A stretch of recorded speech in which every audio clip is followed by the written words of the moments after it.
Well, hello everybody. I'm Spegtacular, the Silverstacular. With me, I have some slabbed or graded coins by PCGS and NGC, and today I'd like to give you a brief history of coin grading and my thoughts on having modern coins graded, as well as grading older coins.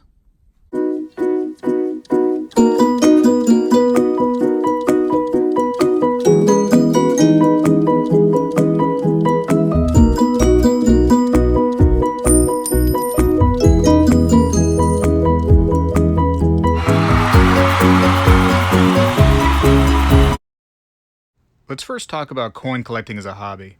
Coin collecting dates back thousands of years ago around the world and was thought to be the hobby of kings and people of high standing. Now think for a moment of like your special storage places or your techniques for holding your coins.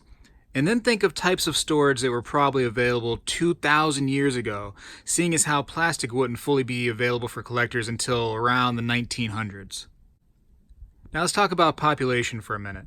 From the early 1800s to the early 1900s, the world's population had almost doubled in the course of just over 100 years. That's crazy. America was growing and the need for coins and currency existed and grows, and there was no signs of credit cards anywhere.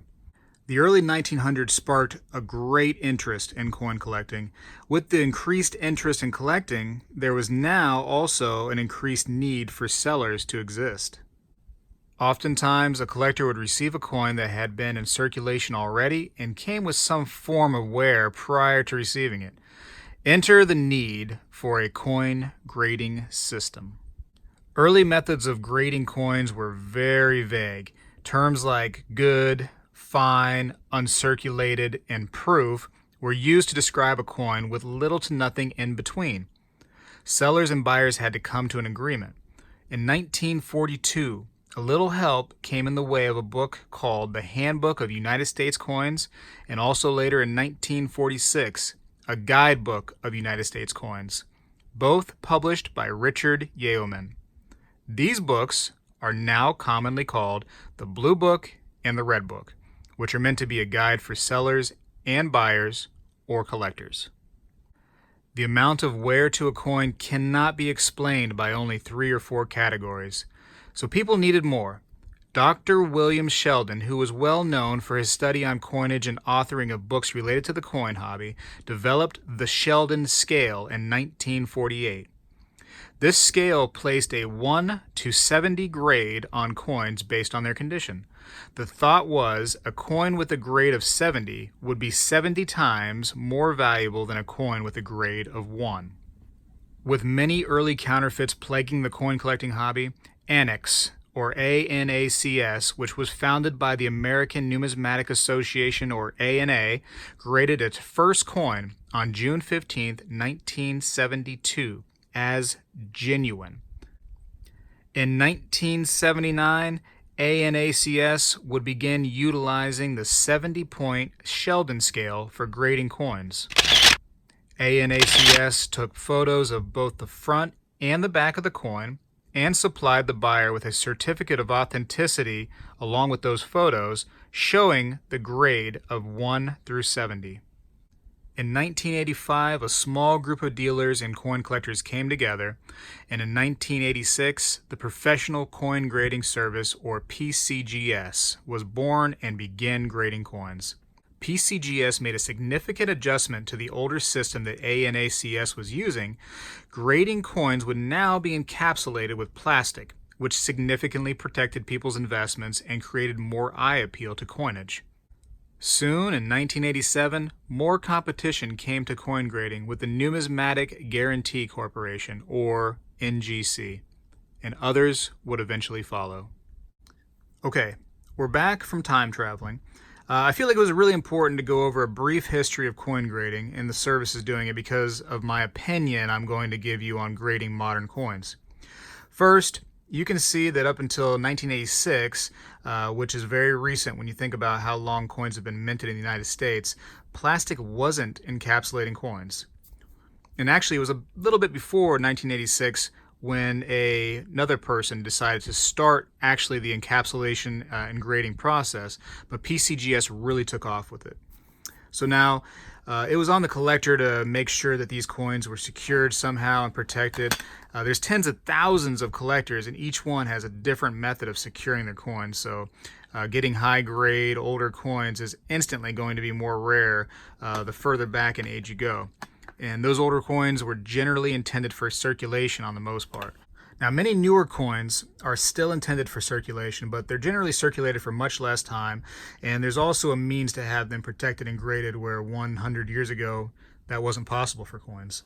All right, beyond coins intended for circulation, there's now a great deal of collector coins and bullion coins out there, and these go straight from a machine to your home, and ideally getting a nearly perfect grade every single time. Worst case scenario, they go from machine to coin seller and then to your home. They're fully protected every step of the way. And let's not forget how much quicker it is to ship things around the world current day. For the simple reason that all newer coins get a much easier life and are far less likely to be damaged, I find having newer coins graded to be less important than high-grade coins from decades before a coin grading service even existed. I also don't care for coin grading companies' attempt to get extra money from collectors via cardboard, identifying things like first strike. And sometimes unnecessary photos or information that also goes on that cardboard. I always go back to the time I purchased the 2018 Proof Palladium Eagle.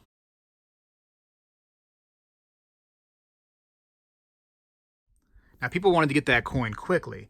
They wanted to get that coin to a coin grading service and have them identify the coin as a first strike or a first release. Now, on the surface, that seemed like a good idea, right? I mean, like, you want to get all the different designations for the coin so that it just makes that coin more appealing and more valuable. But now, that particular coin, the 2018 Proof Palladium Eagle, sold out in approximately 10 minutes from the US Mint. So every single coin that was minted was a first release or a first strike. So why would you pay a company extra to tell you something that is basically, hidden in the coin but known for sure throughout the collecting world? Now, I can understand the desire for perfect coins with, Proof 70 designations and, MS 70 designations. But for the most part, I think grading older coins makes sense. Whereas these newer coins, which were almost all perfect because they had such an easy life, these coins right here were used and abused, and man, they didn't have the same protections that these newer coins have. All that being said, it can add a lot of pizzazz to your collection with some of these fancy looking holders for sure. And it's your money, so do what makes you happy. I would argue that many years down the road, this information that I'm giving right now, not my information in particular, but just the thought process here, is going to be more realized. And coins that are older, like these, that had a much rougher life, are just going to be more and more valuable as time goes on, where these ones right here are going to slowly, only very slowly, increase in value. And that goes for the coins that are around the 1980s or earlier being more valuable, in my opinion, because like we've gone through, coin grading companies weren't doing the encapsulation until around 1986. All right, that's enough for now. I appreciate you watching my video, and I do hope you enjoy this brief look at the history of the hobby with me. This is only a brief snippet of coin collecting and coin grading.